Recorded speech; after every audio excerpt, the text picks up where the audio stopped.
Hello ನನ್ನ ಕುಟುಂಬದವರೇ, ಹೇಗಿದ್ರೆ ಎಲ್ಲರೂ. ಇವತ್ತು ನಾವು ಮಾಡೋಣ ಮನೆಯಲ್ಲಿ ಕ್ರಿಸ್ಪಿಯಾದ ರವೆ ದೋಸೆ. ತುಂಬ ಜನರಿಗೆ ಇಷ್ಟ ಇರುತ್ತೆ ಈ ರೀತಿ ರವೆ ದೋಸೆ ತುಂಬ ಕ್ರಿಸ್ಪಿಯಾಗಿ ತಿನ್ನಲು.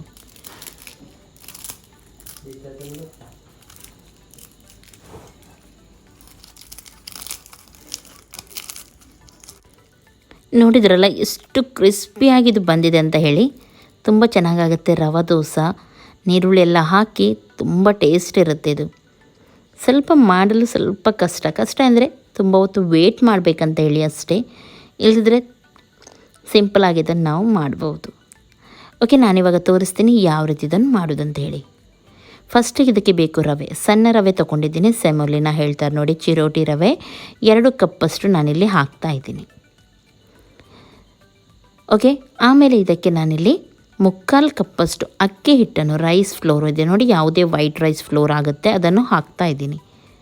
ನೆಕ್ಸ್ಟ್ ಇದಕ್ಕೆ ಬೇಕು ಮೈದಾ ಅಥವಾ ಗೋಧಿ ಹುಡಿ, ಯಾವುದು ಕೂಡ ನೀವು ಹಾಕ್ಬೋದು. ನಾನಿಲ್ಲಿ ಮೈದಾ ಹಾಕ್ತಾಯಿದ್ದೀನಿ. 1 ಟೇಬಲ್ ಸ್ಪೂನಷ್ಟು ದೊಡ್ಡ ಸ್ಪೂನಲ್ಲಿ. ರುಚಿಗೆ ತಕ್ಕಷ್ಟು ಉಪ್ಪನ್ನು ಸೇರಿಸೋಣ. ಹಾಗೂ ಇದಕ್ಕೆ ನೀವು ಬೇಕಿದ್ದರೆ ಸ್ವಲ್ಪ ಕೊತ್ತಂಬರಿ ಹಾಗೂ ಶುಂಠಿ, ಹಸಿಮೆಣಸು, ನೀರುಳ್ಳಿ ಎಲ್ಲ ಹಾಕ್ಬೋದು. ನೀರುಳ್ಳಿ ಹಾಕಲೇಬೇಕಾಗತ್ತೆ ರವೆ ದೋಸೆಗೆ, ಆವಾಗ ಮಾತ್ರ ಚೆನ್ನಾಗಿರೋದು. ನಾನಿಲ್ಲಿ ಸ್ವಲ್ಪ ಹಸಿಮೆಣಸು ಹಾಗೂ ನೀರುಳ್ಳಿಯನ್ನು ಹಾಕಿದ್ದೀನಿ. ಹಾಗೂ ನೀರು ಹಾಕಿ ಮಿಕ್ಸ್ ಮಾಡ್ತಾಯಿದ್ದೀನಿ. ಗಂಟು ಇರಬಾರ್ದಂತೇಳಿ ಫಸ್ಟಿಗೆ ಸ್ವಲ್ಪ ನೀರನ್ನು ಹಾಕಿ ನಾನಿಲ್ಲಿ ಮಿಕ್ಸ್ ಮಾಡ್ತಾಯಿದ್ದೀನಿ ನೋಡಿ. ಸ್ವಲ್ಪನೇ ನೀರನ್ನು ಹಾಕಿ ಚೆನ್ನಾಗಿ ಇದನ್ನು ಮಿಕ್ಸ್ ಮಾಡೋಣ. ಇನ್ನು ಇದಕ್ಕೆ ಎಕ್ಸ್ಟ್ರಾ ಏನು ಹಾಕಲಿಕ್ಕಿಲ್ಲ, ನೀರು ಬಿಟ್ಟರೆ. ಹಾಗಾಗಿ ಸ್ವಲ್ಪ ನೀರನ್ನು ಹಾಕಿ ನಾನು ಇದನ್ನು ಮಿಕ್ಸ್ ಮಾಡಿ ಒಂದು ಸ್ವಲ್ಪ ಹೊತ್ತು ಹಾಗೆಯೇ ಬಿಡ್ತೀನಿ. 1 ರಿಂದ 2 ನಿಮಿಷ. ಸ್ವಲ್ಪ ರವೆ ಎಲ್ಲ ಚೆನ್ನಾಗಿ ನೀರೆಲ್ಲ ಎಳ್ಕೊಳ್ಳಿ ಅಂತ ಹೇಳಿ. ಆಮೇಲೆ ಎಷ್ಟು ಬೇಕು ನೋಡಿ ಅಷ್ಟು ನೀರನ್ನು ನಾವು ಹಾಕೋಣ. ಓಕೆ, ಇವಾಗ ನಾನಿಲ್ಲಿ ಫಸ್ಟಿಗೆ ಮಿಕ್ಸ್ ಮಾಡ್ತಾಯಿದ್ದೀನಿ ನೋಡ್ಬೋದು ನೀವು. ಆಮೇಲೆ ನಾನು ಹೇಳಿದಾಗೆ 1 ರಿಂದ 2 ನಿಮಿಷ ಹಾಗೆಯೇ ನಾನು ಬಿಡ್ತೀನಿ, ರವೆ ಚೆನ್ನಾಗಿ ನೀರು ಎಳ್ಕೊಳ್ಳಿ. ಓಕೆ ನೋಡಿ, ಇಷ್ಟು ದಪ್ಪ ನಾನಿವಾಗ ಇಟ್ಟಿದ್ದೀನಿ. ಇನ್ನೂ ಕೂಡ ಇದಕ್ಕೆ ನೀರು ಹಾಕಲಿಕ್ಕುಂಟು. ಸ್ವಲ್ಪ 1-2 ನಿಮಿಷ ಇದನ್ನು ಹೀಗೇ ಬಿಡೋಣ. ಇವಾಗ ನೋಡಿ 2 ನಿಮಿಷ ಆಗಿದೆ. ರವೆ ಒಳ್ಳೆ ರೀತಿ ನೀರೆಲ್ಲ ಎಳ್ಕೊಂಡಿದೆ. ಇವಾಗ ನಾವು ಇದಕ್ಕೆ ಎಷ್ಟು ಬೇಕು ನೋಡಿ ಅಷ್ಟು ನೀರನ್ನು ಹಾಕೋಣ. ಆದಷ್ಟು ಇದು ತೆಳು ಮಾಡಲಿಕ್ಕೆ, ಹಾಗಾಗಿ ನಾನಿಲ್ಲಿ ಜಾಸ್ತಿ ನೀರನ್ನು ಹಾಕಿದ್ದೀನಿ. ನೋಡ್ಬೋದು ನೀವು ಎಷ್ಟು ತೆಳುವಾಗಿದೆ ಇದು ಅಂತೇಳಿ. ಮಜ್ಜಿಗೆಲ್ಲ ಇರುತ್ತೆ ನೋಡಿ, ಆ ರೀತಿ ತೆಳುವಾಗಿರುತ್ತೆ. ಓಕೆ, ಈ ರೀತಿ ನಮಗೆ ಬರಬೇಕು. ಉಪ್ಪೆಲ್ಲ ಕರೆಕ್ಟಾಗಿದೆ ಅಂತ ಒಮ್ಮೆ ನೋಡಿ ಇವಾಗ ನೀವು. ಆಮೇಲೆ ನೋಡಿ, ನಾವು ಚಮಚದಲ್ಲಿ ಹಾಕೋದಕ್ಕಿಂತ ನೋಡಿ ಈ ರೀತಿ ಯಾವುದಾದ್ರೂ ಲೋಟ ಅಥವಾ ಬೌಲ್ ಇದ್ದರೆ ಅದರಲ್ಲಿ ನೀವು ಹಾಕಿದರೆ ತುಂಬ ಚೆನ್ನಾಗಿ ಬರುತ್ತೆ. ಒಮ್ಮೆಲೆ ನೀವು ಹಾಕಿಬಿಡ್ಬೋದು. ಚಮಚದಲ್ಲಿ ನೀವು ಹಾಕೋದಕ್ಕಿಂತ ಇದು ಬೆಸ್ಟ್. ತವ ಇವಾಗ ಬಿಸಿಯಾಗಿದೆ. ಸ್ವಲ್ಪ ಎಣ್ಣೆಯನ್ನು ಹಾಕಿ ನೋಡಿ ಈ ರೀತಿ ಒರೆಸಿ ತೆಗಿಲಿಕ್ಕೆ ಉಂಟಿದನ್ನು. ಟಿಶ್ಯೂ ಪೇಪರಿಂದ ಅಥವಾ ಬಟ್ಟೆಯಿಂದ ಈ ರೀತಿ ಒರೆಸಿ ತೆಗಿರಿ. ಆಮೇಲೆ ಇದರ ಮೇಲೆ ಹಿಟ್ಟು ರೆಡಿ ಮಾಡಿ ಇಟ್ಟಿದ್ವಿ ನೋಡಿ, ಅದನ್ನು ಕಪ್ಪಲ್ಲಿ ನಾನು ನೋಡಿ ಈ ರೀತಿ ಹಾಕ್ತಾಯಿದ್ದೀನಿ ನೋಡಿ. ಈ ರೀತಿ ಹಾಕಬೇಕು. ಹಾಗೂ ಗ್ಯಾಸನ್ನು ಮೀಡಿಯಮ್ ಫ್ಲೇಮಲ್ಲಿಟ್ಟು ಇದನ್ನು ಚೆನ್ನಾಗಿ ನೀವು ಫ್ರೈ ಮಾಡಬೇಕು. ಕ್ರಿಸ್ಪಿಯಾಗಿ ಕೆಂಪಾಗಿ ಸೈಡಿಂದೆಲ್ಲ ಎದ್ದು ಬರಬೇಕು.